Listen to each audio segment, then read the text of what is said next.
Saviez-vous qu'une personne sur 3 qui souffre de diabète l'ignore complètement? Plus terrifiant encore, 8,5 millions de personnes en France vivent avec cette maladie silencieuse, et parmi elles, 700 000 ne savant même pas qu'elles sont malades. Votre corps vous envoie des signaux d'alarme depuis des mois, voire des années, des signaux que vous attribuez peut-être à la fatigue, au stress, ou au vieillissement normal.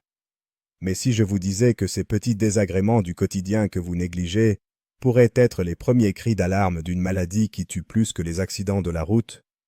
Ce que je vais vous révéler aujourd'hui dans cette vidéo pourrait littéralement vous sauver la vie ou celle d'un proche. Bonjour et bienvenue sur Santé Précieuse. Je suis le docteur François Dubois, médecin généraliste depuis plus de 15 ans et diplômé d'endocrinologie. Au cours de ma carrière, j'ai vu défiler dans mon cabinet des milliers de patients qui auraient pu éviter de lourdes complications s'ils avaient su reconnaître les signaux précoces de leur corps. Aujourd'hui, nous allons parler d'un sujet qui me tient particulièrement à cœur et qui pourrait transformer votre approche de votre santé. Les symptômes silencieux du diabète. Ces messagers secrets que votre organisme vous envoie bien avant que la maladie ne se révèle au grand jour. Vous pensez peut-être que le diabète, ça se voit tout de suite avec une soif intense et des envies fréquentes d'uriner. C'est exactement ce que pensent 90% de mes patients quand ils entrent dans mon cabinet. Détrompez-vous. La réalité est bien plus sournoise et effrayante. Le diabète de type 2, qui représente 90% des cas de diabète, progresse souvent de manière totalement silencieuse pendant 5 à 10 ans, avant que les premiers symptômes classiques n'apparaissent. Imaginez un iceberg. Vous ne voyez que la partie émergée, mais en dessous se cache une masse énorme qui a mis des années à se former. C'est exactement ainsi que fonctionne le diabète de type 2. Quand les premiers symptômes évidents, comme la soif excessive, apparaissent, les complications ont déjà commencé leur travail de destruction silencieux sur vos organes vitaux, vos yeux, vos reins, vos nerfs, votre cœur. Et voici le point le plus alarmant. Selon l'Organisation mondiale de la santé, le diabète sera la 7e cause de décès dans le monde d'ici 2030. Mais contrairement à d'autres maladies, le diabète de type 2 peut non seulement être prévenu, mais dans certains cas, complètement inversé si on le détecte assez tôt. Cette vidéo s'adresse particulièrement à vous si vous avez plus de 35 ans, si vous avez des antécédents familiaux de diabète, si vous portez quelques kilos en trop surtout au niveau du ventre, si vous menez une vie plutôt sédentaire, ou si vous traversez des périodes de stress chronique. Mais en réalité, elle s'adresse à toute personne qui refuse de subir sa santé et qui veut prendre les devants. Je vais être totalement transparent avec vous. Ce que vous allez apprendre dans les prochaines minutes va peut-être vous inquiéter. Certains d'entre vous vont reconnaître des symptômes qu'ils vivent depuis des mois, voire des années. D'autres vont réaliser que des proches présentent ces signaux d'alarme. Mais rappelez-vous ceci, la connaissance, c'est le pouvoir d'agir, de prévenir, de guérir. Alors, installez-vous confortablement, prenez éventuellement de quoi noter, car nous allons explorer ensemble ces 10 symptômes que 95% des personnes ignorent, ces signaux que votre médecin aimerait que vous connaissiez, et qui pourraient littéralement changer le cours de votre vie. Premier symptôme. Cette fatigue persistante qui ne part jamais. Commençons par le symptôme le plus trompeur et le plus banalisé, la fatigue chronique. Mais attention, je ne parle pas de la fatigue normale après une journée chargée ou un mauvais sommeil. Je parle de cette fatigue profonde, inexpliquée, qui vous colle à la peau. Vous vous réveillez fatigué malgré vos 8 heures de sommeil. Vers 11 heures du matin, vous ressentez déjà un coup de barre. Après le repas de midi, impossible de garder les yeux ouverts. En fin d'après-midi, vous traînez comme un zombie et le soir, paradoxalement, vous avez du mal à vous endormir. Cette sensation d'épuisement ne vous quitte jamais, même pendant vos week-ends et vos vacances. Laissez-moi vous expliquer ce qui se passe réellement dans votre corps. Normalement, quand vous mangez, votre pancréas sécrète de l'insuline qui permet au glucose d'entrer dans vos cellules pour leur fournir de l'énergie. Mais quand vous développez une résistance à l'insuline, première étape vers le diabète, ce processus se grippe. Le glucose reste dans votre sang au lieu d'alimenter vos cellules. C'est comme si vous aviez un réservoir plein d'essence, mais que votre moteur ne parvenait pas à l'utiliser. Résultat, vos cellules manquent d'énergie, d'où cette fatigue constante. Cette fatigue diabétique a une particularité. Elle s'accompagne souvent d'une somnolence après les repas, surtout après avoir consommé des glucides.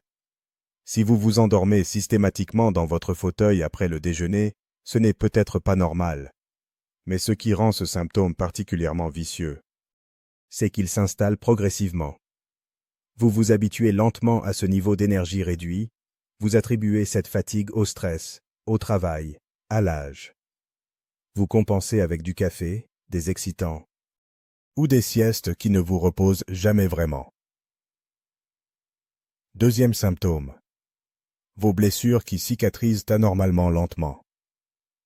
Voici un symptôme que la plupart des gens attribuent à l'âge ou au hasard, alors qu'ils devraient immédiatement déclencher une alerte. Une petite coupure au doigt qui met 3 semaines à guérir au lieu d'une semaine habituelle. Un bleu qui persiste pendant 1 mois. Une égratignure qui s'infecte facilement et nécessite des soins répétés. Une ampoule au pied qui ne se referme pas correctement. Ce ralentissement de la cicatrisation n'est pas anodin. Il s'explique par plusieurs mécanismes que le diabète débutant met en place dans votre organisme. D'abord, l'hyperglycémie chronique, même légère, altère la fonction de vos globules blancs, ces soldats de votre système immunitaire chargés de combattre les infections et de nettoyer les plaies. Ensuite, l'excès de sucre dans le sang épaissit vos vaisseaux sanguins et réduit la circulation, particulièrement dans les petites capillaires qui irriguent votre peau. Moins de circulation signifie moins d'oxygène et de nutriments pour nourrir les tissus en réparation. Enfin, l'hyperglycémie perturbe la production de collagène, cette protéine essentielle qui forme la trame de cicatrisation. C'est pourquoi les diabétiques ont souvent des cicatrices plus visibles et plus épaisses. Soyez particulièrement vigilants si vous remarquez que vos blessures s'infectent plus facilement qu'avant, si elles suintent longtemps, ou si vous devez consulter plusieurs fois pour la même plaie. Ce sont des signaux d'alarme majeurs. Un détail révélateur. Cette mauvaise cicatrisation touche d'abord les extrémités, là où la circulation est naturellement plus faible. Les pieds, les chevilles, les mains sont les premiers concernés. Troisième symptôme. Ces infections récurrentes qui reviennent sans cesse. Parlons maintenant d'un phénomène que beaucoup de personnes, surtout les femmes, connaissent bien mais dont elles ignorent la signification profonde. Les infections récurrentes. Mycoses vaginales qui reviennent chaque mois malgré les traitements. Infections urinaires à répétition. Infection de la peau qui traîne. Candidose buccale. Infection des ongles persistantes. Vous avez l'impression d'être abonné à la pharmacie pour acheter des antifongiques ou des antibiotiques? Vous enchaînez les consultations pour les mêmes problèmes infectieux? Ce n'est pas de la malchance. C'est votre corps qui vous parle. Le glucose en excès dans votre sang et vos urines crée un environnement parfait pour les bactéries, les champignons et les levures. C'est comme si vous leur offriez un festin permanent. Les mycoses, en particulier, adorent le sucre. C'est pourquoi les femmes prédiabétiques développent souvent des mycoses vaginales récurrentes, parfois plusieurs fois par an. Mais ce qui est encore plus préoccupant, c'est que ces infections chroniques créent un état d'inflammation permanent dans votre organisme. Et cette inflammation chronique aggrave la résistance à l'insuline, créant un cercle vicieux. Plus vous avez d'infections, plus votre diabète progresse, et plus votre diabète progresse, plus vous êtes susceptible de développer des infections. Un signe particulièrement alarmant, si vous développez des infections dans des zones inhabituelles, comme des mycoses entre les orteils alors que vous n'êtes pas particulièrement exposé à l'humidité, ou des infections cutanées qui apparaissent spontanément sans cause apparente. Autre point crucial, ces infections résistent souvent aux traitements habituels. Vous suivez scrupuleusement votre traitement antifongique. L'infection disparaît quelques semaines, puis revient de plus belle. C'est parce que tant que le terrain hyperglycémique persiste, vous continuez à nourrir ces micro-organismes pathogènes. Mais attendez, ce n'est que le début. Les symptômes suivants sont encore plus surprenants et beaucoup plus spécifiques. Ils révèlent des mécanismes que même certains professionnels de santé ne connaissent pas toujours. Restez bien concentrés, car nous entrons maintenant dans le territoire des signaux que votre corps vous envoie de manière très subtile. Mais ô combien révélatrice. Quatrième symptôme. Vos gencives qui saignent et se rétractent. Voici un symptôme que 99% des personnes attribuent exclusivement à un problème dentaire, alors qu'il peut révéler un diabète naissant. Vous crachez du sang quand vous vous brossez les dents, vos gencives sont gonflées, rouges, douloureuses, vous remarquez que vos dents semblent plus longues qu'avant parce que vos gencives se rétractent. Votre haleine a changé malgré une hygiène dentaire correcte. La relation entre diabète et problèmes de gencives est bidirectionnelle et fascinante. D'un côté, l'hyperglycémie chronique affaiblit votre système immunitaire et favorise la prolifération des bactéries pathogènes dans votre bouche. Ces bactéries s'attaquent à vos gencives, provoquant une inflammation chronique appelée gingivite, qui peut évoluer vers une parodontite. Mais voici le point crucial que peu de gens connaissent. Cette inflammation des gencives envoie des substances inflammatoires dans votre circulation sanguine. Et ces substances aggravent votre résistance à l'insuline. C'est un cercle vicieux parfait. Plus votre diabète progresse, plus vos gencives s'enflamment. Et plus vos gencives s'enflamment, plus votre diabète s'aggrave. Des études récentes montrent qu'une personne avec une maladie des gencives a 2 à 3 fois plus de risques de développer un diabète. Et inversement, traiter efficacement une parodontite peut améliorer significativement le contrôle glycémique chez les diabétiques. Un signe particulièrement alarmant. Si vous remarquez que vos problèmes de gencives s'accompagnent d'une cicatrisation lente après des soins dentaires, ou si vous développez des abcès dentaires à répétition, il faut absolument faire contrôler votre glycémie. La parodontite diabétique a aussi ses spécificités. Elle progresse plus rapidement que la parodontite classique. Elle répond moins bien aux traitements conventionnels. Et elle s'accompagne souvent d'une perte osseuse plus importante autour des dents. 5e symptôme. Cette vision qui devient floue par moments. Attention, nous entrons ici dans un territoire particulièrement sournois. Je ne parle pas d'une baisse de vision progressive qui nécessiterait des lunettes ou un changement de correction. Je parle d'épisodes de vision floue qui vont et viennent, souvent liés au repas ou à certains moments de la journée. Vous regardez votre écran d'ordinateur et soudain, les lettres deviennent floues pendant quelques minutes, puis redeviennent nettes. Vous lisez un livre et par moments, vous devez cligner des yeux plusieurs fois pour retrouver une vision claire. Vous conduisez et ponctuellement, votre vision se trouble, vous obligeant à vous concentrer davantage. Ce phénomène s'explique par les fluctuations de votre glycémie. Quand votre taux de sucre dans le sang varie brutalement, cela modifie la composition de l'humeur aqueuse et du cristallin de vos yeux. Le glucose en excès fait gonfler le cristallin, modifiant temporairement sa courbure et donc votre capacité de mise au point. Ces épisodes surviennent souvent 1 à 2 heures après les repas, particulièrement après avoir consommé des aliments riches en glucides. Si vous remarquez que votre vision devient systématiquement trouble après avoir mangé des pâtes, du pain, des fruits ou des sucreries, c'est un signal d'alarme majeur. Le piège, c'est que ces troubles visuels intermittents sont souvent négligés parce qu'ils disparaissent d'eux-mêmes. Mais ils indiquent que votre glycémie fait des montagnes russes, malmenant vos organes à chaque pic et chaque chute. Plus inquiétant encore, si ces épisodes se répètent régulièrement, ils peuvent annoncer des complications oculaires plus graves.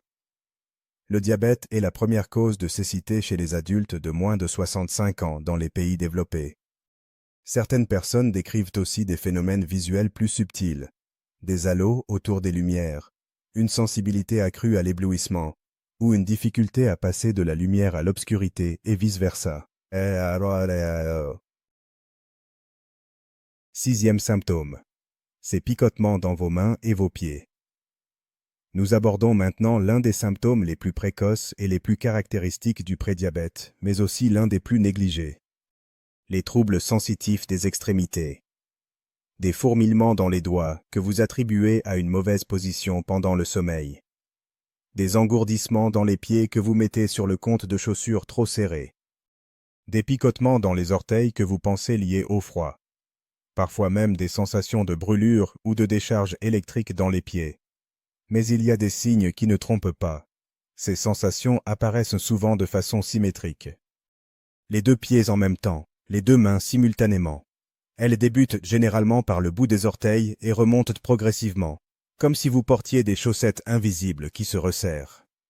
Ce qu'il faut comprendre, c'est que vos nerfs périphériques, ceux qui sont les plus éloignés de votre cœur et de votre cerveau, sont comme des fils électriques très fins et très fragiles. L'hyperglycémie chronique les endommage de deux façons. Elle perturbe leur irrigation sanguine et elle accumule des produits toxiques dans leurs gaines protectrices. Cette neuropathie diabétique débutante a une particularité. Elle touche d'abord la sensibilité fine. Vous pourriez remarquer que vous avez plus de mal à distinguer les textures avec vos doigts, que vous laissez tomber des objets plus souvent qu'avant, que vous avez plus de difficultés avec les boutons ou les fermetures éclairs. Chez certaines personnes, cette neuropathie se manifeste d'abord par une hypersensibilité. Le simple contact du drap sur les pieds devient désagréable, le port de chaussettes provoque des picotements. C'est ce qu'on appelle l'allodynie. Le danger, c'est que cette neuropathie est souvent irréversible si elle n'est pas prise en charge rapidement. Une fois que les nerfs sont endommagés, ils récupèrent rarement complètement, même avec un excellent contrôle glycémique. D'autres signes accompagnent souvent cette neuropathie. Une diminution des réflexes, particulièrement au niveau des chevilles, une perte de l'équilibre, surtout dans l'obscurité, et parfois des crampes nocturnes dans les mollets.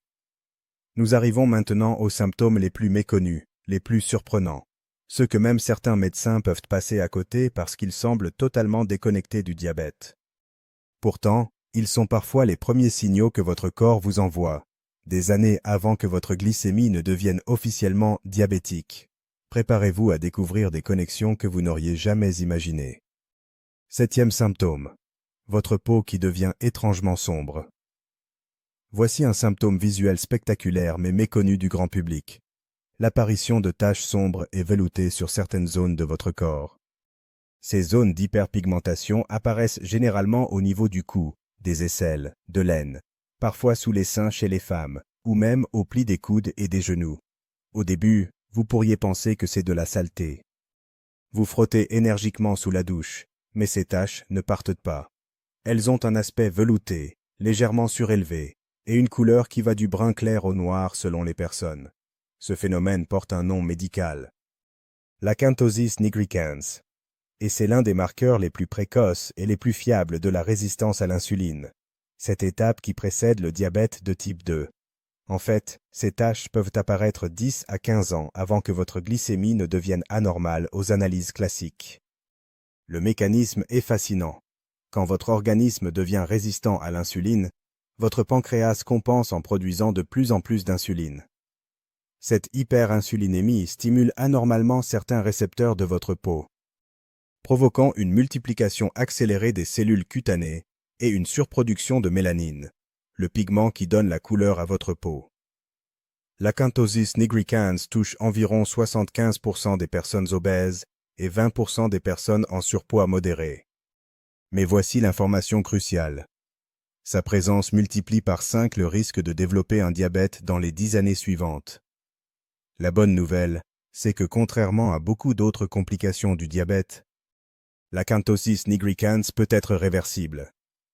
Avec une perte de poids significative, une amélioration de la résistance à l'insuline, ces taches peuvent s'éclaircir et parfois même disparaître complètement. Il faut également savoir que l'intensité et l'étendue de ces taches sont proportionnelles au degré de résistance à l'insuline. Plus les taches sont foncées et étendues, plus le problème métabolique est avancé. 8e symptôme. Cette soif qui ne ressemble à aucune autre. Attention, nous entrons ici dans l'un des symptômes les plus caractéristiques, mais aussi les plus mal compris du diabète. Je ne parle pas de la soif normale après le sport, après avoir mangé salé, ou par temps chaud. Je parle d'une soif pathologique, obsédante, qui prend le contrôle de votre vie. Cette soif diabétique a des caractéristiques très spécifiques. Elle est constante, insatiable, et rien ne semble pouvoir l'étancher durablement. Vous buvez un verre d'eau, puis un autre, puis un troisième, et 20 minutes plus tard, vous avez de nouveau soif. Vous vous réveillez la nuit avec la bouche sèche et le besoin impérieux de boire. Vous traînez constamment une bouteille d'eau avec vous. Vos lèvres sont souvent sèches malgré vos efforts d'hydratation. Le mécanisme est implacable. Quand votre glycémie dépasse un certain seuil, vos reins n'arrivent plus à récupérer tout le glucose qui passe dans le filtre rénal, Ce glucose s'échappe dans vos urines, et par un phénomène osmotique, il entraîne avec lui de grandes quantités d'eau. Vous perdez ainsi plusieurs litres d'eau par jour, d'où cette soif compensatoire. Mais voici le piège. Plus vous buvez pour étancher cette soif, plus vous urinez, et plus vous aggravez la perte de glucose et d'eau. C'est un cercle vicieux qui peut rapidement mener à la déshydratation sévère. Cette soif s'accompagne généralement d'une augmentation spectaculaire de la fréquence d'émiction. Vous vous levez plusieurs fois par nuit pour uriner. Vous cherchez constamment des toilettes quand vous sortez. Et le volume de vos urines est anormalement important. Un détail révélateur. Cette soif diabétique ne se calme pas avec les boissons sucrées. Au contraire, elle s'aggrave. Seule l'eau pure procure un soulagement temporaire. Certaines personnes décrivent cette sensation comme une soif de l'intérieur, différente de la soif normale. C'est une sensation de dessèchement profond qui ne part jamais complètement, même après avoir bu abondamment. 9e symptôme. Ces changements d'humeur inexpliqués. Voici un symptôme particulièrement pernicieux parce qu'il est souvent attribué au stress, aux problèmes personnels ou aux changements hormonaux. Irritabilité soudaine sans raison apparente, anxiété qui monte par vagues, difficultés de concentration qui s'installent progressivement, voire épisodes dépressifs qui alternent avec des périodes d'agitation. Votre entourage vous fait peut-être remarquer que vous n'êtes plus le même, que vous êtes devenu imprévisible, colérique, ou au contraire apathique. Vous-même, vous ne vous reconnaissez plus. Vos émotions semblent hors de contrôle, disproportionnées par rapport aux situations que vous vivez. Ce qu'il faut comprendre, c'est que votre cerveau est l'organe le plus gourmand en glucose de votre corps. Il consomme environ 20% de votre énergie totale. Quand votre glycémie fait des montagnes russes, votre cerveau subit de plein fouet ces fluctuations. Lors des pics de glycémie, vous pouvez vous sentir agité, nerveux, avoir des difficultés à vous concentrer. Lors des chutes de glycémie, même relatives, vous pouvez devenir irritable, anxieux, avoir des sueurs froides, des tremblements et une sensation de faim impérieuse. Ces variations glycémiques perturbent également la production de certains neurotransmetteurs comme la sérotonine, dopamine et GABA, qui régulent votre humeur, votre motivation et votre capacité à gérer le stress. Un signe particulièrement révélateur. Si vos changements d'humeur semblent liés au repas, irritabilité avant les repas, somnolence après, agitation en fin d'après-midi, cela peut indiquer une dysrégulation glycémique. L'insomnie est aussi fréquente chez les prédiabétiques. L'hyperglycémie perturbe les cycles naturels de sommeil. Et l'anxiété liée aux fluctuations glycémiques peut rendre l'endormissement difficile. 10e et dernier symptôme. Cette faim dévorante qui arrive par vagues. Terminons par l'un des symptômes les plus paradoxaux du diabète débutant. Cette faim insatiable qui survient même après avoir mangé copieusement. Vous venez de terminer un repas complet et pourtant, 1 heure plus tard, vous ressentez cette sensation de vide au ventre, cette faim qui semble venir du plus profond de vous-même. Ce n'est pas une envie de grignoter par ennui ou par gourmandise. C'est une faim physiologique, pressante, qui peut devenir obsédante. Vous pensez constamment à manger. Vous planifiez votre prochain repas, alors que vous n'avez pas encore digéré le précédent. Cette faim a des caractéristiques particulières. Elle est souvent sélective, orientée vers les aliments riches en glucides. Vous avez des envies irrépressibles de pain, de pâtes, de sucreries, de fruits. Et paradoxalement, ces aliments calment temporairement cette faim, mais elle revient de plus belle quelques heures plus tard. Le mécanisme est cruel.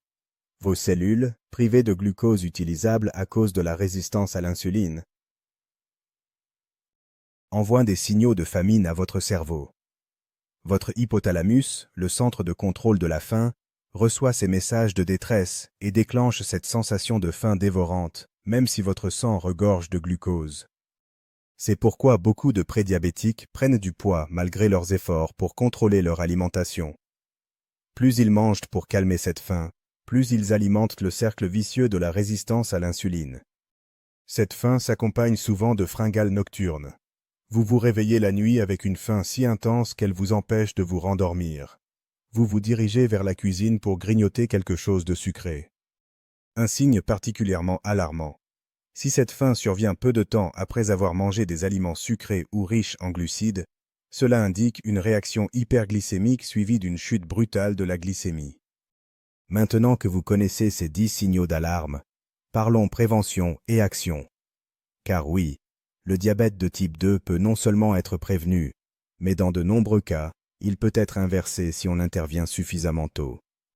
La science nous le prouve chaque jour davantage. Mes recommandations de prévention et d'action. Première recommandation fondamentale. Surveillez votre poids, mais plus particulièrement votre tour de taille. La graisse abdominale est la plus dangereuse car elle sécrète des substances inflammatoires qui aggravent la résistance à l'insuline. Pour les hommes, au-delà de 102 cm de tour de taille. Pour les femmes, au-delà de 88 cm, le risque métabolique augmente exponentiellement. Mais ne vous contentez pas du poids sur la balance. Mesurez votre tour de taille régulièrement. Deuxième recommandation cruciale. Bougez quotidiennement, et je ne parle pas nécessairement de sport intensif. Même 30 minutes de marche rapide par jour peuvent réduire votre risque de diabète de 50%. L'exercice agit comme une insuline naturelle en facilitant l'entrée du glucose dans vos cellules musculaires. Le muscle est un organe extraordinaire. Plus il se contracte, plus il consomme de glucose. Même plusieurs heures après l'effort. Troisième recommandation nutritionnelle. Adoptez une alimentation à index glycémique bas. Privilégiez les légumes verts, les protéines maigres, les bonnes graisses comme l'avocat, les noix, l'huile d'olive. Réduisez drastiquement les sucres raffinés, les boissons sucrées, les aliments ultra transformés. Mangez vos fruits entiers plutôt qu'en jus et associez-les toujours à des protéines ou des fibres pour ralentir l'absorption du sucre. Quatrième recommandation médicale. Faites contrôler votre glycémie régulièrement, mais pas seulement à jeun. Demandez à votre médecin un dosage de l'hémoglobine glyquée qui reflète votre glycémie moyenne sur les 3 derniers mois. Faites également mesurer votre glycémie 2 heures après un repas. Ces examens peuvent révéler un prédiabète que la glycémie à jeun ne détecterait pas. Cinquième recommandation comportementale. Gérez votre stress chronique. Le cortisol, l'hormone du stress, favorise la résistance à l'insuline et l'accumulation de graisse abdominale. Que ce soit par la méditation, le yoga, la respiration profonde ou toute activité qui vous détend. Trouvez votre méthode pour évacuer le stress quotidien. Sixième et dernière recommandation. Dormez suffisamment et qualitativement. Le manque de sommeil perturbe les hormones qui régulent la faim et la satiété et favorise la résistance à l'insuline. Visez 7 à 8 heures de sommeil par nuit, dans l'obscurité complète, et évitez les écrans 2 heures avant le coucher. Et surtout, ne négligez jamais les signaux que votre corps vous envoie. Il ne ment jamais, il ne fait jamais d'erreur. Chaque symptôme a sa raison d'être. Chaque signal d'alarme mérite votre attention. Récapitulons rapidement ces 10 symptômes cachés qui doivent vous alerter. La fatigue chronique inexpliquée, la cicatrisation anormalement lente, les infections récurrentes, les problèmes de gencives persistants, la vision floue intermittente, les picotements dans les extrémités, l'assombrissement velouté de certaines zones de peau, cette soif insatiable qui ne se calme jamais vraiment, les changements d'humeur inexpliqués, et cette faim dévorante qui revient par vagues. Si vous reconnaissez plusieurs de ces symptômes chez vous ou chez un proche, ne paniquez pas, mais surtout ne les ignorez pas non plus. Consultez rapidement votre médecin pour un bilan complet. Un simple dosage de la glycémie à jeun. Une hémoglobine glyquée ou une hyperglycémie provoquée peuvent éclairer définitivement le diagnostic. Rappelez-vous que le prédiabète est réversible dans 80% des cas avec les bonnes mesures. Le diabète de type 2 lui-même peut être mis en rémission chez de nombreux patients avec une approche globale incluant perte de poids, exercice régulier et adaptation nutritionnelle. Si cette vidéo vous a été utile, si elle vous a ouvert les yeux sur ces symptômes méconnus, je compte sur vous pour liker cette vidéo, vous abonner à la chaîne Santé Précieuse et surtout, partager cette information vitale autour de vous. Combien de personnes dans votre entourage présentent peut-être ces symptômes sans le savoir? Votre famille, vos amis, vos collègues. Votre partage pourrait littéralement sauver des vies. Activez aussi la petite cloche de notification pour ne rater aucune de nos prochaines vidéos sur la prévention et la santé métabolique. Nous avons encore beaucoup de sujets passionnants à explorer ensemble. Dites-moi en commentaire. Aviez-vous déjà entendu parler de ces symptômes cachés? Lequel vous a le plus surpris? Reconnaissez-vous certains de ces signaux chez vous ou dans votre entourage? Vos témoignages enrichissent notre communauté et aident d'autres personnes à prendre conscience de l'importance de ces signaux précoces.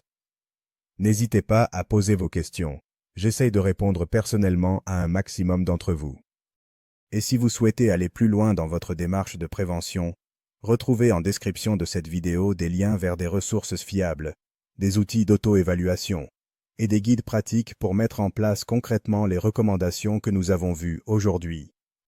Souvenez-vous, votre santé est votre bien le plus précieux, votre capital le plus important. Chaque jour est une nouvelle opportunité de prendre soin de vous, d'écouter votre corps et de faire les bons choix pour votre avenir.